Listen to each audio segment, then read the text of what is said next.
ఓం మహాగణాధిపతయే నమ. ఓం గురుభ్యో నమ. ఓం శ్రీమాత్రే నమ. పరమేశ్వర స్వరూపమైనటువంటి జ్యోతిష, వాస్తు మరి ఇతర అనేకమైనటువంటి శాస్త్రములను మనకు అందించినటువంటి మహర్షులకి నమస్కారం. హయగ్రీవ హయగ్రీవ హయగ్రీవేత్యోపతే తస్స నిస్సరతే వాణి జనుగన్యా ప్రవాహవత్. అరుణాం కరుణాతరంగితాక్షీం ధృతపాశాంకుశ పుష్పబాణ చాపాం అనిమాదిభిరావృతాం మయూకైః అహమిత్యేవ విభావయే భవానీం. శ్రీమాత్రే నమః. ప్రేక్షకులకి లలితాంబిక అమ్మవారి యొక్క అనుగ్రహం పరిపూర్ణంగా కలగాలని మనస్ఫూర్తిగా కోరుకుంటూ మనం ఈరోజు చెప్పుకోబోయేటువంటిది ఏమిటి అంటే, మనకి కొత్త సంవత్సరం నుంచి ఏప్రిల్ మాసం నుంచి శని మారుతున్నాడు. చాలామంది అడుగుతుంది ఏమిటంటే, ఇందులో కొన్ని రాసుల వారికి శని మారడం వల్ల ఏలినాటి శని, అర్ధాష్టమి శని, అష్టమి శని వస్తుంది. మరి కొన్ని రాసుల వారికి మంచి కూడా ఉంది. అయితే ఇక్కడ మీరు ముఖ్యంగా అర్థం చేసుకోవాల్సిన ఏమిటంటే, శని అంటే మీ కర్మకారకుడు. మీరు పూర్వజన్మల్లోనో ఈ జన్మలోనో ఓ 10-15 జన్మల క్రితంలోనో చేసినటువంటి కర్మ సాటర్న్ రూపంలో వస్తుంది. అది మంచిది అవుతుంది, ఇబ్బందికరమైనటువంటి వాతావరణం కూడా అవుతుంది. అంతేగాని ఎప్పుడు కూడా బ్యాడ్ అని మాత్రం పెట్టుకోకండి. ఎప్పుడు కూడా ఇట్స్ గుడ్. శని మీనంలోకి మారుతున్నందుకు మంచి ఫలితాలు కూడా జరుగుతాయి, గుర్తుపెట్టుకోండి. ఆ జరిగేటువంటి మంచి ఫలితాలు ఏమిటి, ఎటువంటి అవకాశాలు వస్తాయి, మరి 12 లగ్నాల వారికి ఏ విషయాల పట్ల జాగ్రత్తగా ఉండాలి అనేటువంటి విషయాల్ని చెప్తుంది నేనైనప్పటికీ కూడా చెప్పిస్తుంది సాక్షాత్ లలిత అమ్మవారిగా భావిస్తూ ఒక్కొక్క లగ్నం గురించి మరియు లగ్నం తెలియని వారి రాశి నుంచి తెలుసుకుందాం. ముందుగా మేష లగ్నము. లగ్నం తెలిస్తే లగ్నం నుంచి చూసుకోండి, లేదంటే మేష రాశి నుంచి అయినా చూసుకోవచ్చు, ఏమి ఇబ్బంది లేదు. తెలిస్తే మాత్రం లగ్నమే ఫస్ట్ ప్రియారిటీ ఇవ్వండి. ఇందులో మీకు ఇంతకాలము లాభస్థానంలో ఉన్నటువంటి శని భగవానుడు ఇప్పుడు వ్యయస్థానంలోకి వస్తున్నాడు, అంటే 12వ స్థానంలోకి. జ్యోతిష్ శాస్త్రంలో 12వ స్థానాన్ని ఖర్చుల స్థానము అంటారు. ఇన్వెస్ట్మెంట్స్, ఖర్చులు, విదేశాలకు వెళ్ళడము, అదేవిధంగా ఇందులోనైనా మదుపు పెట్టడము, ఇవన్నీ స్థానాలు. అయితే మరి శని ఇక్కడికి వస్తున్నాడే కదండి, ఎక్కువ ఖర్చులు పెట్టిస్తాడా, ఎక్కువ ఇన్వెస్ట్మెంట్ చేయాల్సి వస్తుందా అంటే, ఖచ్చితంగా ఇన్వెస్ట్మెంట్ చేయాల్సే కర్మని ఇస్తాడు. దాంతోపాటు దశమాధిపతి అవుతున్నాడు. ఇక్కడ ముఖ్యంగా మనం అర్థం చేసుకోవాల్సింది ఏంటంటే, దశమాధిపతి అంటే వృత్తికి కారకుడు, మీ జాబుకి కారకుడు 12లో వస్తున్నాడు. అంటే అర్థం ఏమిటి, మీరు అక్కడ శని అక్కడ ఉన్నప్పుడు మీరు ఉన్న ప్రదేశం కాకుండా వేరే ప్రదేశాలకు వెళ్ళి మీ యొక్క జాబ్ పరంగా ఇంప్రూవ్మెంట్స్ కోసం ట్రై చేస్తే బాగుంటుంది అనేటువంటిది దాని యొక్క అర్థం. అలాగే వ్యాపార కారకుడు కూడా శని అవుతాడు, 11వ అధిపతి. కాబట్టి 11వ అధిపతి 12లో ఉన్నాడు కాబట్టి అక్కడ పర్టికులర్గా ఏంటంటే, మీ యొక్క వ్యాపారాన్ని ఆన్లైన్ త్రూగా కనుక విస్తరించుకోగలిగితే ఇంప్రూవ్మెంట్స్ కలుగుతాయి. ఇది ముఖ్యంగా గుర్తుపెట్టుకోవాలి. అదేవిధంగా మరొక విషయం ఏంటంటే, మరి మంచి కూడా చేస్తాడు కదండి. ఏమిటా మంచి?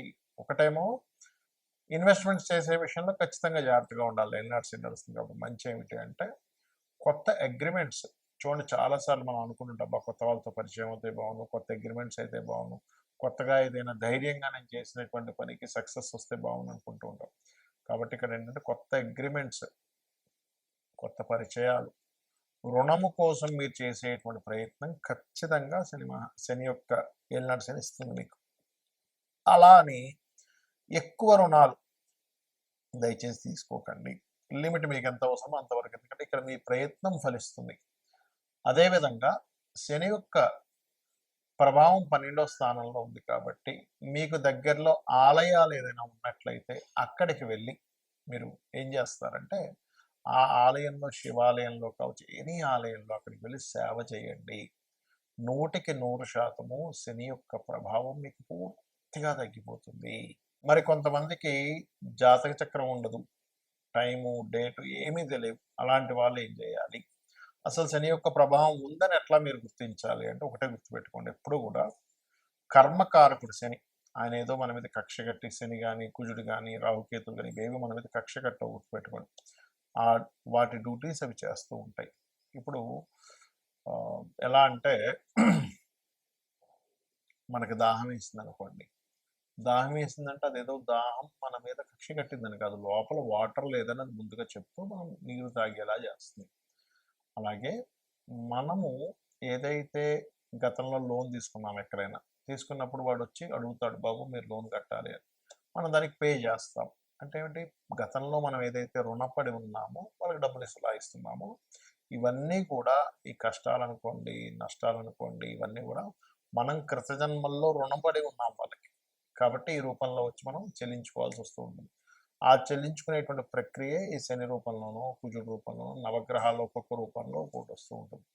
ఇక్కడ మీకు అస్సలు లేదు, అంటే డేట్ ఆఫ్ బర్త్ లేదండి, టైం లేదండి, అసలు మాకు తెలియదండి అనుకునేటువంటి వారు మీరు ఏం చేయాలి అంటే, మీరు పనులు గనక ఆలస్యం అవుతున్నాయండి, ప్రతి పని ఆలస్యం అవుతుంది అంటే దాని అర్థం ఏంటి? శని ప్రభావం లేదా మహాదశల్లో శని లేదా అంతర్దశల్లో శని, భుక్తి అంతర్దశలో అయినా వచ్చడం దాని అర్థం, లేదా గోచారంలో. అప్పుడు సింపుల్గా ఏం లేదు, గోశాలకు వెళ్ళండి, గోవులకి బెల్లం తినిపించండి చక్కగా, ఒక పిడికెడు బెల్లం దేశీవాలి గోవుకి పెట్టండి. ఖచ్చితంగా మీకు దాని ప్రభావం తగ్గుతుంది. ఒకటి. రెండవది, ఇంట్లో నిత్యము దీపారాధన, ఉదయము సాయంత్రము దీపారాధన చేసి పంచోపచార పూజ, షోడశోపచార పూజ చేస్తారు. లేకపోతే మీ ఇష్టదైవాన్ని ఒక్క 10 నిమిషాలు తలుచుకోండి, సరిపోతుంది. లేదా ఇవన్నీ తెలియవు నాకు, నాకు ఈ మంత్రాలు లేకపోతే ఇవేమీ నాకు ఉపదేశం లేదండి, నాకు తెలుగు సరిగ్గా రాదు, నాకేమీ నోరు తిరగదు అనుకునేటువంటి వారు శ్రీమాత్రే నమః చాలు. శ్రీమాత్రే నమః, శ్రీమాత్రే నమః చేసుకుంటుంటే మనకి శాస్త్రాల్లో ఏం చెప్పారంటే, మీరు అన్నాన్ని ముందు పెట్టుకుంటారు కదా, అన్నం ముందు పెట్టుకున్నప్పుడు ఒక 7 సార్లు కనుక శ్రీమాత్రే నమః అని అనుకొని తింటే కూడా అనేకమైనటువంటి దోషాలు పోతాయని చెప్తుంది శాస్త్రం. చాలా మందికి అన్నం తినే ముందు ఏ మంత్రం చదవాలంటూ ఉంటారు, ఇది చదవచ్చట. ఏ పని చేసేటప్పుడైనా దీని ఒక 7 సార్లు చదివి కనుక చేసినట్లయితే ఖచ్చితంగా అక్కడి నుంచి మీకు రక్షణ లభిస్తుంది. అలాగే శని యొక్క ప్రభావం వల్ల ఎవరికైనా ఉద్యోగ సంబంధించిన సమస్యలు వస్తాయనుకుంటారు, అలా ఏముండదు. ఉద్యోగం ఖచ్చితంగా వస్తుంది శని ప్రభావం వల్ల. ఏలినాటి శని వచ్చిందంటే ఉద్యోగం లేదు, అర్ధాష్టమ శని వచ్చింది ఉద్యోగం లేదు అంటూ ఉంటారు, అది కాదు కారణం. ఉద్యోగానికి 10th హౌస్ పాడే ఉంటుంది. దానికి మీరు ఓం శ్రీమాత శ్రీ మహారాజ్ని శ్రీమత్ సింహాసనేశ్వరి నమ, లేదా ఓం మాణిక్య మకుటాకార జానుద్వై విరాజితాయ నమ, లేదంటే అప్పులు ఎక్కువగా ఉన్నాయి ఓం అపర్ణాయ నమ, లేదంటే హెల్త్ ప్రాబ్లం వస్తుందండి నాకు, దీర్ఘరోగాలకు శని కారకుడు అంటుంటారు కదా, ఏం చేయాలి అంటే చక్కగా ఏం లేదు, మీరు భోజనం చేసేటప్పుడు అన్నం తింటూ క్రీమ్ అచ్యుత అనంత గోవింద అనుకోండి. అదేవిధంగా ఓం సర్వవ్యాధి ప్రశమని సర్వమృత్యు నివారిణి అగ్రగణ్య చింత్య రూప కలికల్మషనాశిని నమ అనుకోండి. ఇలా చేసినట్లయితే ఖచ్చితంగా బాగుంటుంది. అదేవిధంగా శని యొక్క ప్రభావం తక్కువగా పడాలంటే ముఖ్యంగా కొన్ని విషయాలు పాటించండి. మధ్యాహ్నం పూట నిద్రపోకండి. బాగా ఏజ్డ్ పర్సన్స్ లేదా ఉదయం 4 గంటలకి లేస్తాను రోజు, నేను లేచి కొన్ని కార్యక్రమాలు చేసుకుంటాను, అందుకని నాకు మధ్యాహ్నం కొంచెం నిద్ర వస్తుంది, లేదా స్త్రీలకి, చిన్నపిల్లలకి, రోగిష్ఠులకి సంబంధం కాదు. బాగా యంగ్లో ఉన్నాము, రాత్రి చక్కగా నిద్ర సరిగ్గా పోయాము, అయినా సరే పొద్దున్నే నిద్రపోవడం అనేది శని ప్రభావం పెంచేటువంటి వాటిల్లో ప్రక్రియల్లో ఒకటి. ఇక రెండవది ఏమిటి అంటే, మీరు పోస్ట్పోన్ చేయకండి ఏ పనిని కూడా. సరే రేపు చేద్దాంలే, ఎల్లుండి చేద్దాంలే, తర్వాత చేద్దాంలే అని అన్నారు, అయిపోయింది, ఇంకా క్లోజ్. ఏంటంటే మీకు ఇంకా పనికి సంబంధించింది ఏదైతే ఉందో ఎప్పుడైతే పోస్ట్పోన్ చేస్తారో ఆ రూపంలో మీరు కర్మను అనుభవించవలసి వస్తూ ఉంటుంది. గోశాలకు వెళ్ళడము, కాస్త మీకు దగ్గరలో మీకు పెద్దవాళ్ళు ఉంటారు, మనకి బాగా ఏజ్డ్లో పెద్దవాళ్ళు, ఒక 60, 70, 80 ఏళ్ళు ముసలి వాళ్ళు ఉంటారు, లేకపోతే మీ కిందన పనిచేసేటువంటి పని వాళ్ళు ఉంటారు, వాళ్ళు ఆనందించడానికి ఏదో ఒకటి ఇవ్వండి వాళ్ళకి. అంటే ధనమో, బట్టలో, లేకపోతే ఇంకోటి ఏదైనా సహాయమో, మెడిసిన్స్ ఏదో ఒకటి ఇవ్వండి వాళ్ళకి సహాయం పరచడానికి. కనీసం వాళ్ళతో నవ్వుతూ మాట్లాడండి, శని ప్రభావం తగ్గుతుంది. మీ దగ్గర డబ్బులు లేవు, చక్కగా నవ్వుతూ ప్రేమగా మాట్లాడండి ముసలి వాళ్ళతోని, మీ కిందన పనిచేసే వాళ్ళతో. 100% శని ప్రభావం తగ్గుతుంది. సో ఇవన్నీ చేసి ఆ లలితాంబిక అమ్మవారి యొక్క మంత్రం, గొప్ప మంత్రం ఉంటుంది ఈ ఏలినాటి శని, శని ప్రభావం తగ్గడానికి. అదేమిటి అంటే ఓం అనాకలిత సాదృశ్య చుబుక శ్రీ విరాజితాయ నమ. ఇచ్చేయండి, అన్ని విధాలు మీకు బాగుంటుంది. శ్రీమాత్రే నమ.